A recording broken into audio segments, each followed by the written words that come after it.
ሰላም ጤና ይስጥልኝ ውድ የተከበራችሁ እንዴት አላችሁልኝ? ሰላም ነው ወይ? አለው እኔ እግዚአብሔር ይመስገን ደህና ነኝ። አንድ ጉዳይ በጣም አስቸጋሪ ሁኔታ ላይ ደርሷል። አንድ እህታችን ከ9 ወር በላይ በካንሰር ህመም እየተሰቃየች ነው። ይሄ የማህፀን ካንሰር የሚባል በሽታ ወገኖቻችንን በጣም እያሰቃየብን ይገኛል። ከዚህ በፊት የቻፒን መታመም የምታስታውሱት ነው። የቻፒ መታመም እንዲሁ ከአሁን ትታከማለች፣ ከአሁን ሰው ይደርሳል እየተባለ ቻፓን እንዳጣናት ሁላችንም ታስታውሳላችሁ። ቻፒ እኔ ተናግሬ መጨረስ ራሱ አልችልም። በጣም ሰው ሰብሳቢ የነበረች እህት፣ በጣም ከሰዎች ጋር በጣም ብዙ ኮላቦሬሽን የነበራት ሴት ነች። ግን ይሄ የማህፀን ካንሰር የሚባል በሽታ ቤቷ ገብቶ እስከ ሞት ድረስ እንዳደረሳት የቅርብ ትውስታችን ነው። ዛሬም እንግዲህ አንድ እህታችን በደንብ እሷ ጋር ሄጄ የእሷን ሁኔታ ስጠይቃት ስጎበኛት ለእናንተ የምታዩት ይሆናል። በካንሰር ህመም ከ9 ወር በላይ መሰቃየት ማለት ዛሬ የምከፍለው አጥቼ ዶክተር ኪሞቴራፒ አዞልኝ ያንን ኪሞቴራፒ ራሱ መጨረስ አልቻልኩም። በገንዘብ እጥረት ምክንያት ኪሞ ራሱ ማድረግ አልቻልኩም፣ ገንዘብ አጠረኝ እና መላው ኢትዮጵያውያን ድረሱልኝ፣ የድረሱልኝ ጥሪ ማሰማት ከጀመረች እህታችን ሰምትበት ትብላለች። ዛሬ እኔም እስቲ እኔም ያቅሜን የራሴን ለሰዎች ቻሌንጅ እንዲሆንም ምናልባት እኔን የምትወዱ የምታቁኝ በዚሁ በሶሻል ሚዲያም የምንተዋወቅ እንዲሁም በአካልም የምታቁኝ በተለያየ ሰፈር የምትገኙ ስፔሻሊ ደግሞ በካይሮና አካባቢዋ የምትገኙ ውድ ቤተሰቦቻችን ይህንን ቻሌንጅ እስኪ እንደው ለ30 ለ40 ሰው ዝም ብላችሁ በቃ አለ አይደለ ከኪሳችሁ እንደው ዝም ብላችሁ ቀነስ አድርጋችሁ የ1000 ብር ቻሌንጅ እዚች ወሯ መጨረሻ ላይ ሁሉም ያው ደሞዝ የሚወስድበት ታይም ነው እና ገንዘብ የሚያገኝበት ታይምም ስለሆነ እንደው የቻለ በቃ ይቺ ልጅ ትዳን ብሎ የሚያስብና የሚወድ ካለ 1000 ብር፣ ያልቻለ ደግሞ የአቅሙን እንዲረዳት 100ም 200ም ያለውን 20ም 30ም ረድቷት እህታችንን ቢያንስ እንደው ማሳከም ባንችል ትንሽዬ የጊዜ ገደብ ገፋ እናደርግላት እላለሁኝ። ቅዱሳነኝ አሁን ቀጥታ ወደ እሷ ቤት እንሄዳለን። እኔ የራሴን 1000 ብር እናንተ ፊት ለፊት ነው አውጥቼ የምሰጠው ማለት ነው። ስለዚህ እስኪ እሷ ጋር ሄደን እሷም ያለችበትን ሁኔታ ለእናንተ በራሷ አንደበት የምትገልጽ ይሆናል። ሁለተኛው ነገር ደግሞ ያው እኔ እንደዚህ አይነት ስራ ስሰራ ከገንዘብ ጋር አልነካካም። የሰዎቹን ትክክለኛ አካውንትና የሰዎቹን የስልክ አድራሻ ነው ማስቀምጠው። ስለዚህ ሁላችሁም በስልኳ እየደወላችሁ ያላችሁን ሼር በማድረግ ከጎኗ እንቁም እላለሁ። እንግዲህ ይሄ ለመላው ኢትዮጵያውያን ነው፣ እንዲሁም ለኤርትራውያን ጭምር ማለት ነው። ሙስሊም ክርስቲያን አይልም። ማንኛውም ቤተሰብ የዚች ልጅ ችግር የሰማ ሰው በአጠቃላይ ከጎኗ እንዲቆም ስል በትህትና ጠይቃለሁ ማለት ነው። እወዳችኋለሁ። እስኪ ቤቷ ሄደን ያለውን ነገር እናያለን። የባሏንም ጭንቀት እናያለን። ሁሉንም ነገር እናያለን። እወዳችኋለሁ።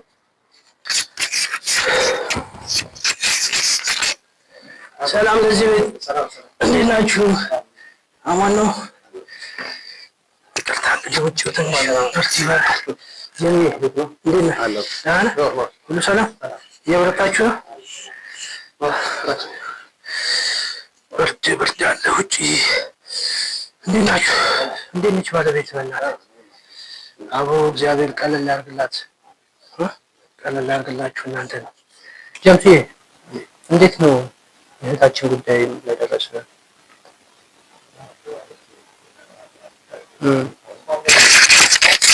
እሱ ጋር መቀመጥ ይችላል። ጠጋ ብለን እሷን ለማውራት ምናምን። ሰላም ጤና ይስጥልኝ ውድ ቤተሰቦቻችን እንዴት አላችሁ? እንግዲህ ዛሬ በጀምስ ቤት ተገኝቻለሁ።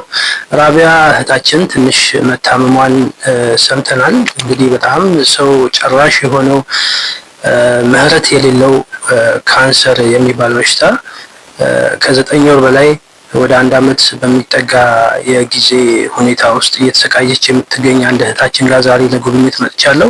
እኔ ቅዱሳን ነኝ። አብራችሁኝ ስለምትሆኑ ከልብ አመሰግናለሁ።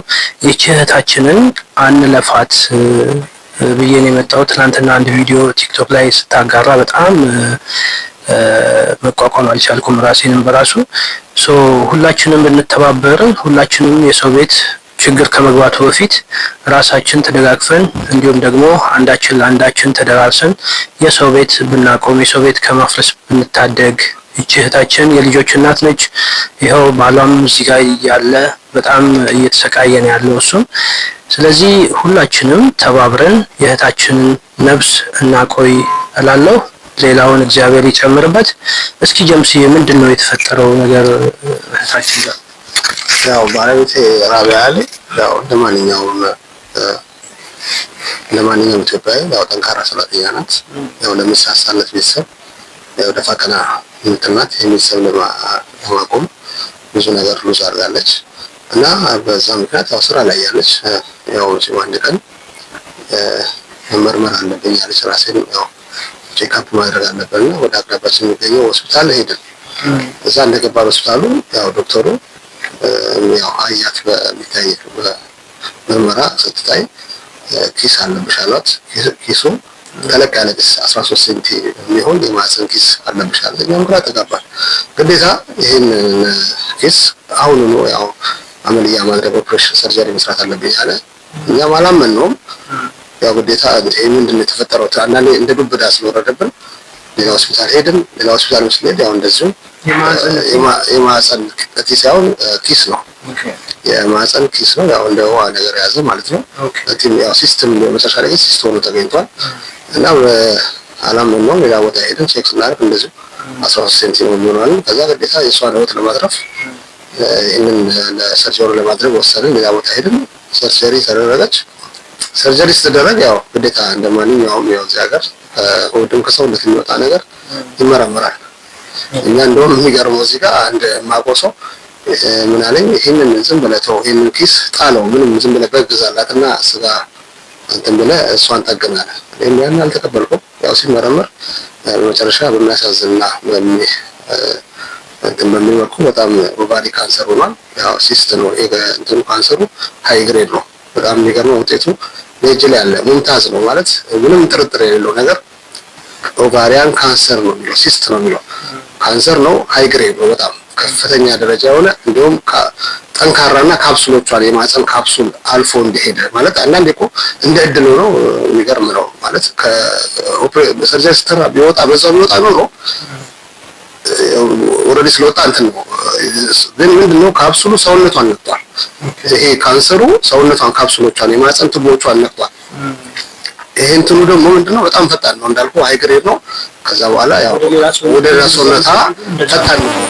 ያው መጀመሪያ በእርግጥ አላወቅንም። ያው አንዳንዴ የእሷ እንትን መጀመሪያ ኦፕሬሽን መደረግ አልነበረባትም። ያው ኦልሬዲ ሰውየው የዶክተሩ ስህተትም አለበት እዚህ ጋር።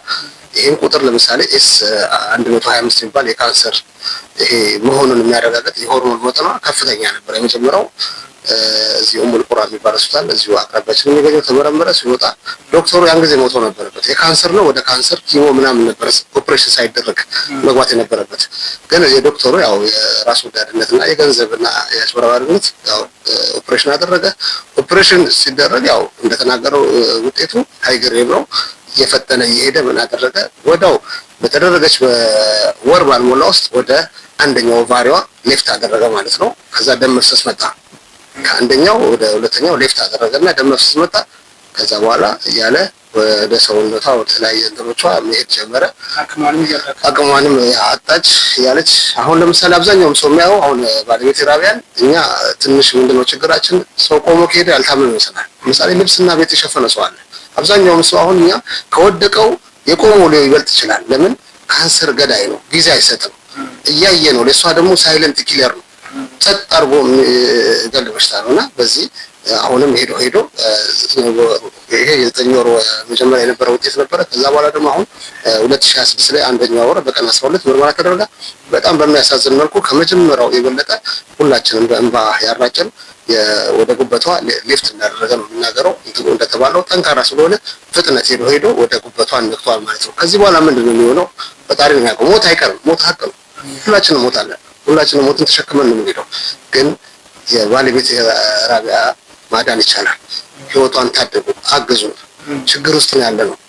ደክሞናል። የኢትዮጵያ ህዝብ መልካም ህዝብ ነው። ደጋግ ኢትዮጵያውያን እባካችሁ ከጎናችን ቁሙ። እያየናት ነገ ከሞታ ዋይ ትርጉም የለውም። እኔም ራሱ አዝናለሁ። ለአንድ ልጇ እንድትኖር ፍቀዱላት እባካችሁ። ታሳዝናለች። ህይወቷ ያጓጓል። ማንኛውም ሰው ስደት ከወጣን እኛ ካይሮ ላይ እኔን የምታውቁኝ በውጭም ሀገር ውስጥ ያላችሁ እባካችሁ ድረሱልን። 13 ዓመት እዚህ ሀገር ቆይተናል። ያው እንደ ማንኛውም ሰው ድህነትን ለማሸነፍ ነው ከሀገር የወጣ ነው። ግን ቀን የቆንጎ ዶሎ መጣ። አንድ ቀን ማንኛውም ሰው የሚገጥመው ነገር አይታወቅም እና ነገ በኔ ነው። ኢትዮጵያ ህዝብ መልካም ህዝብ ነው። እንኳን ለታመመ ሰው ለማንም ለጌመር ለኢትዮጵያ የሚረዳ ህዝብ ነው። እባካችሁ የባለቤትን ህይወት ታደጉ። ይሄ በሽታ ፈጣን ነው። ኦቫሪ ካንሰር ይባላል። ሳይለንት ኪለር ነው። ውስጥ ለውስጥ እየጨረሳት ነው። ስታይ ሰውነቷ አደራ ይመስላል፣ ግን እያየናት እየሞተችብኝ ነው። እባካችሁ ለፈጣሪ ብላችሁ ሙስሊሞች በአላህ ክርስቲያኖች እንዲህ በምታምኑት እምነት እባካችሁ ከባለቤት ጎን ቁሙ። በአላህ ስም ጠይቃችኋለሁ። ለሰው ሰው ለመሆን ሰው ለመርዳት ሰው መሆን በቂ ነው። ዘር ቀለም ሳትሉ እባካችሁ ከጎናችሁ አግዙን። ያን 50 ሎሚ ለአንድ ሰው ሸክም ነው፣ ለ50 ሰው ጌጡ ነው። እና ኢትዮጵያ ህዝብ መልካም ህዝብ ነው። ደጋግ ልብ ያላችሁ ሰዎች ሌላውን መልካም ትብብር ነው የምታደርጉት። ለባለቤቴም እንድትረዱን በአክብሮት ጠይቃለሁ። አመሰግናለሁ።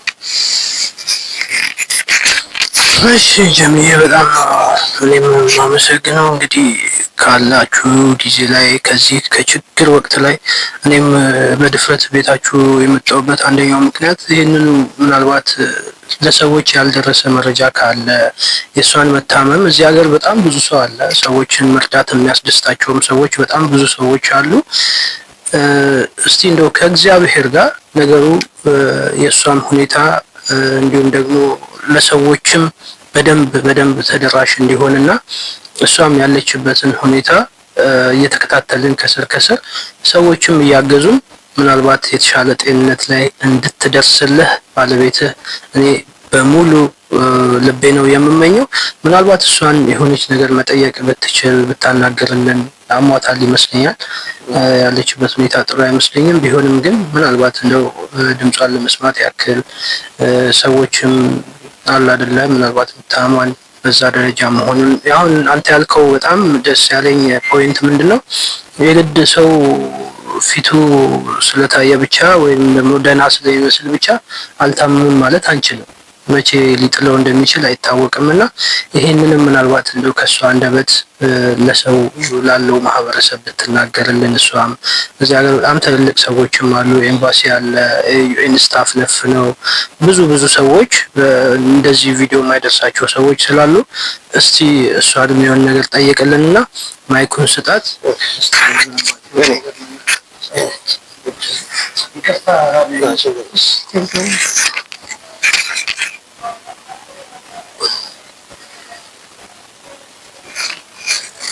እሺ እኔ የምለው በመጀመሪያ ደረጃ እናንተ አክብራችሁኝ እዚህ ስለመጣችሁ ፈጣሪ አክብርልኝ። ሌላው ነገር ደግሞ ያው ባለቤቴ እንደነገራችሁ እኔ የኦቫሪ ካንሰር ታማሚ ነኝ። 4 ወር ከ2 ሳምንት ኬሞቴራፒ አድርጌያለሁ። ያ ደግሞ 4 ወር ከ2 ሳምንት ኬሞቴራፒ ያደረኩት ካንሰሩ ወደ ጉበቴ በሚያሳዝን ሁኔታ ሊፍት እንዳደረገ ነው። ይሄ ኦቫሪ ካንሰር ያው ባለቤቴ እንደገለጸው እንትን ነው፣ ሳይለንት ኪለር ነው። እኔ ራሷን ብዙ ሰዎች ናቸው የታመምሻት መሲም ሰውነቱ የታመመ አይመስልም እያሉኝ ያሉት ማለት ነው። ያ ምንም ማለት አይደለም። ያው የታመመ ሰው ነው ህመሙን የሚያውቀው። እኔ በኢትዮጵያ ህዝብ አዝኛለሁ። ያዘንኩበት ምክንያት ምንድነው? እኔ እንደማንኛውም ሰው ኢትዮጵያዊ ነኝ። የኢትዮጵያ ህዝብ ማለት ሰርቼ የቤት ኪራይ መክፈል አቅቶኛል እና እንጀራ ገዝቼ መብላት አቅቶኛል የሚል ህዝብን የሚረዳ ህዝብ ነው። እኔ 15 ዓመት ነው ከሀገሬ ከወጣሁ የአንድ ልጅ እናት ነኝ። ያው ባለቤቴ ተናግሯል። እንዳጋጣሚ ነው ማንኛውም ሴት ልጅ የምታደርገውን ቼክአፕ ለማድረግ ሲሄድ ነው የካንሰር ደረጃ የያዘ ካንሰር በሽታ እንዳለብኝ የተነገረኝ እና እኔ 4 ወር ሙሉ ቪዲዮ እየሰራው ነው። የኔ ቪዲዮ ያላየ ሰው የለም። እኔ ቲክቶከር አይደለሁም። እኔ ቲክቶከር ሳሎን እንኳን የኔ ቪዲዮ ቫይራል ነው የሚወጣው። ማንም ሰው አይቶታል፣ ብዙ ሰው አይቶታል። የኢትዮጵያ ህዝብ ኮሮና አድርጎ ነው ማለት አይተውታል። ሁሉም ሰው አይቶታል። ሊረዱኝ አልፈለጉም። ለምን ሊረዱኝ እንዳልፈለጉ እኔ አላቅም። እኔ የማውቀው ኢትዮጵያዊ ነኝ። እንደማንኛውም ሰው ታማሚ ነኝ። ህመም ደግሞ እኔ ፈልጌ አይደለም የመጣሁት። እኔ ለራሴ ምን ብዬ መግለጽ እንዳለብኝ ራሱ አላቅም በእውነት። አሁን እንደምታወቀው ያው ባለቤቴ ተናግሯል። ካንሰሩ ወደ ጉበቴ ሊፍት አድርጓል። ሊፍት ሲያደርግ ደግሞ በ2025 ላይ ስመረመር ያው ደረጃ 2 ነበር፣ በቦታው ነበር። አሁን ደግሞ ሊፍት አድርጓል። ዶክተሩ ሌላ አይነት ኬሞን ያዘዘልኝ። ያ ኬሞ ምናልባት የካንሰሩን ሴል ከቀነሰው ተብሎ ነው እና እኔ ለመላው የኢትዮጵያ ህዝብ የማስተላልፈው መልእክት ለማንኛውም ኢትዮጵያ ደርሳችሁ እንደምትተባበሩት ተባበሩኝ። አንድ ልጅ አለኝ እኔ። በእርግጥ ሁሉም ሰው ይሞታል ከካንሰሩ ብድንም እኔ መሞቴ አይቀርም። ያው ህይወቴን አቆዩልኝ። ለአንዱ ልጅ ልኖር ነው የምለው። አግዙኝ። እንግዲህ አስቡት፣ ካንሰር ህመም ማለት አንድ ቀን ደስ የሚል ውጤት ይመጣል፣ አንድ ቀን ደግሞ ደስ የማይል ውጤት ይመጣል። እንደዚህ በቃ ተስፋ አስቆራጭ ነው። እኔ በአሁኑ ሰዓት እያሰብኩ ያለሁት 2 ነገር ነው። ብሩን ከየት አምጥቼ እታከማለሁ ብዬ አስባለሁ። ከዚህ ከካንሰር ድኜ ቆሜ ነገ ለልጄ እኖራለሁ ብዬ አስባለሁ። 2 ነገር ነው ማስበው። በቃችሁ እኔ በእርግጥ የኔ ህይወት ፍጻሜ ያለው ባላህ እጅ ነው። ግን እናንተ ሰበብ ሁኑኝ እያልኩ ነው። አሁንም እኔ ኬሞ ማድረገው ኬሞ ያደነኛል ብዬ አይደለም፣ ሰበብ ነው እያደረኩ ያለሁት። መላው የኢትዮጵያ ህዝብ ቪዲዮን አይታችኋል፣ ሁሉም ሰው አይቷል። እባካችሁ በድጋሚ እባካችሁ ነው ብሎ ለአንድ ልጅ ስትሉ ስደተኛ የሚሆናችሁ ነው። በስደተኛነታችሁ ይሁንባችሁ። የስደትን ኑሮ ታውቁታላችሁ። በስደት ላይ ካንሰር የሚባል በሽታ ተጨምሮበት ደግሞ አስቡት። በጣም ነው የሚያመውና እርዱኝ ነው ብለው ሌላ ምንም የምለው ነገር የለም። አመሰግናለሁ።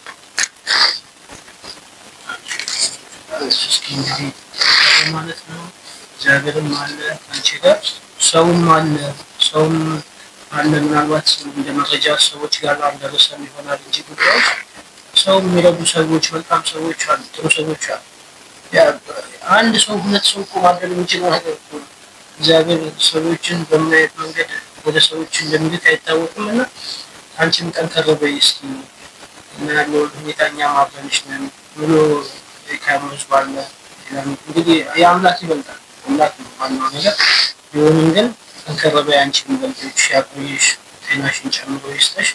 እኛም እየተከታተልን ያለውን ነገር አብረን እንቆማለን ማለት ነው። ራቢያዬ አመሰግናለሁ። አክብራችሁ ስለመጣችሁ ፈጣሪ አክብራችሁ። አመሰግናለሁ።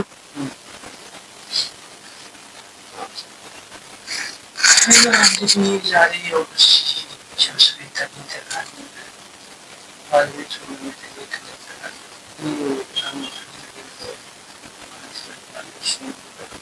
እዚህ ሀገር በጣም ብዙ ሰዎች አሉ። ያው ሁኔታው ምናልባት ላይመች ይችላል። እንረዳለን። ሰው በክፍፍል የሚኖሩ በተለያየ ሰው ተራርቆ ሁሉንም ነገር ግምት ውስጥ እናስገባለን። ግን ለሰው ደራሽ ሰው እንደመሆኑ መጠን የሰው ልጅ ታምኖ እየተሰቃየ ምናልባት ያለንበትን ሁኔታ እኔ ትንሽ ለመናገር ስለሚከብደኝ ነው። ሲቀጥል ያው ነገሮች ቀኑ በጨመረ ቁጥር የሰው ልጅ ቤት ኪራይ መክፈል ይከብደዋል፣ መብላትን መጠጣትን ይከብደዋል። ገባችሁ? ያለነው ሰው ሀገር ቤት ኪራይ ተከፍሎ ነው የሚኖረው። አስቤዛ ይወጣል። 2 ሰው ስራ ፈቶ ገባችሁ አይደል? ታማሚ እያስታመመ አንድ ቤት ውስጥ መኖር ማለት ሚራክል ካልሆነ በስተቀር ብቻ ነገር ይቻላል። ስለዚህ ይህንን ግምት ውስጥ አስገብታችሁ እሷንም ጤና ግምት ውስጥ አስገብታችሁ እንደ ፕሊስ በኔም ስም በጀምስም ስም በእሷም ስም እንደ በሁሉም እንደ ክርስቲያኖች በእግዚአብሔር ብሏቸው ሙስሊሞችን በአላህ ሌሎቻችሁ ምንም ይሄ የእምነት ምናምን አያስፈልገውም። በሰውኛ ማለት ነው። በሰውኛ ለእህታችን እንድትመስላት ማለት ፈልጋለሁ። ወዳችኋለሁ። መልካም ጊዜ። ሁላችንም ቸር ያሰማን። እሷንም ጤናዋን ይመልስልን። ጀምስዬ እኔ ስለተቀበልከኝ ደስ ብሎኛል። አመሰግናለሁ። የእሷንም ጤና ጨርሶ ይማር። እናመሰግናለን። ክበሩ አክብራችሁ እሺ አክብራችሁ ስለመጣችሁ በጣም ነው የማመሰግነው። አላህ ይስጥልኝ። አመሰግናለሁ። በመጨረሻ ማስተላልፈው መልዕክት ምንድነው? ስለ እውነት ከተባለ የሰው ልጅን እኮ ለማዳን ቅድም እንዳልኩት 50 ሎሚ ለአንድ ሰው ሸክም ነው፣ ለ50 ሰው ጌቱ ነው። ባለቤቴ ራቢያ የሁሉ አደባባይ መውጣት አልነበረባትም። እዚሁ ግብጽ ላይ ያሉ ሰዎች 400 ሰዎች እኮ የተወሰነ ነገር ብንል እንችላለን። አንድ እጅ ብቻ አያጨበጭብም እና ብዙ እጆች አሉ፣ መልካም እጆች አሉ። እባካችሁ አሁንም ደግሜ እላለሁ፣ ዘር ቀለም ሳትሉ ተያይዘን ባለቤቴን ራቢያ ድረሱልን፣ አግዙን። ከሞተች በኋላ ትርጉም የለውም። እባካችሁ መልካም ሰዎች አላችሁ፣ ከሷ ጎን ቁሙ። አሁን ለምሳሌ ምጽዋት ገንዘብ አያጎልም፣ መስጠት እኮ አያጎልም። እንደ መስጠት የሚያስደስት ነገር የለም። መስጠት በረከት ነው። መስጠት መጨረሻ ራሱ ሰው ያምራል ማለት ነውና ይሄ በሽታ ቀላል ነገር አይደለም። በቤተሰቦቻችሁ ክፉ ነገር አያገኛችሁ፣ ክፉ ካይራ አይጣችሁና እባካችሁን በተለይ ካይሮ ላይ በውጭም በሀገር ውስጥ በሌላ የምታውቁ ሰዎች ብዙ ሰው ላያውቃት ይችላል። ባለቤት ለምን እሷ ብዙ ጊዜ ስራ ነው ቦታ ነው የምትሆነው። እኔን ግን አብዛኞቻችሁ ታቆኛላችሁ ብዬ ስታዩ ታስታውሳላችሁ። አረ ይሄ ልጅ ነው እንደ ያላችሁ መልካም ሰዎች አሉ። እኔ ደግሞ አብዛኛውም ሰው እዚህ ሀገር የሚያቀኝ እውነት ለመናገር ራሴን ለማቆራረጥ አይደለም። ሰው ሲታመም እኔ ደራሽ ነው። ያው ካይሮ ላይ አብዛኛውም ሲያቀኝ ሲታመም ሲወልድ ምን ሲል ሀታ ወደ ሀገር እኔ ብዙ ሰው የሚያቀኝ በመልካም ነገር ነው። እባካችሁ ሰው በዘራው ነው የሚያጭደው። ያንን መልካም አይታችሁ አሁንም ከባለቤቴ ጎን እንድትቆሙ በአክብሮት ጠይቃለሁ። አመሰግናለሁ። ቴንክ ዩ በጣም ስለመጣችሁ ያን ሰው ብላችሁ ስለመጣችሁ በጣም አመሰግናለሁ ወንድሞች። ያው እንግዲህ እኔ ያለውን ነገር ወደ እናንተ ለማድረስ ሞክሬያለሁ። በጣም ከባድ ነው። የሰው ሀዘን ማየት፣ የሰው ለቅሶ ማየት በጣም ከባድ ነገር ነው። ማንም ሰው ቤት የሰው ሀዘን ማየት ይከብዳል እና ሁላችሁም ቤት ሀዘን አይግባ፣ ህመም አይግባ፣ በሽታ አይግባ። እግዚአብሔር ይጠብቃችሁ ማለት እፈልጋለሁ። እንግዲህ ያለው መረጃ ይሄ ነው። እናንተ እንደሰማችሁት ነው። ሁሉም ነገር ግልጽ ነው ብዬ አስባለሁ። እነሱ ባስረዱበት መንገድ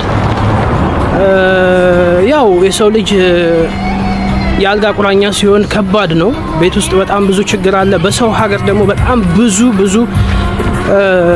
የማይነገሩ ውስጥ ላይ በጣም ከባድ የሆኑ ችግሮች አሉ። የቤት ኪራይ አለ፣ አስቤዛ አለ። በጣም ብዙ ሰዎች ሊቋቋማቸው የማይችሉዋቸው ነገሮች ነፍ ናቸው። ስለዚህ ያንን በማስመልከት እንግዲህ የሰው እጅ ላይ ከወደቁ እነሱም ሰንበትበት ብለዋል።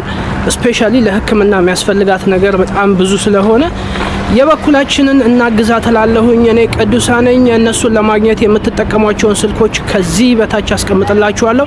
እንዲሁም ደግሞ የባንክ አካውንቷን ከስር አስቀምጥላችኋለሁ ማለት ነው። ከማንም ሰው ጋር እነሱን ዳይሬክትሊ ከማግኘት ውጪ ሌላ ንክኪ አይኖራችሁም። ማንም ገንዘብ የሚበላ ገንዘብ የሚጭበረበር ምናምን እንደዚህ አይነት ምክንያቶች ሊፈጠሩ አይችሉም። ቢኮዝ እኔም ማስቀምጠው ትክክለኛ የእነሱን መረጃ የሆነ መረጃ ነው ማስቀምጥላችሁ። ማለትም ስልካቸውን እንዲሁም ደግሞ የባንክ አካውንቷን እንዲሁም እነሱን ደውላችሁ የምታገኙበትን በአካልም ሰው እነሱ መጥቶ መጎብኘት ለሚፈልግ ሰውም በአጠቃላይ ስልካቸው አለ። በስልካቸው ገብታችሁ ደውሉላቸው። እኔ ስልካቸውን ከስራ አስቀምጣለሁ።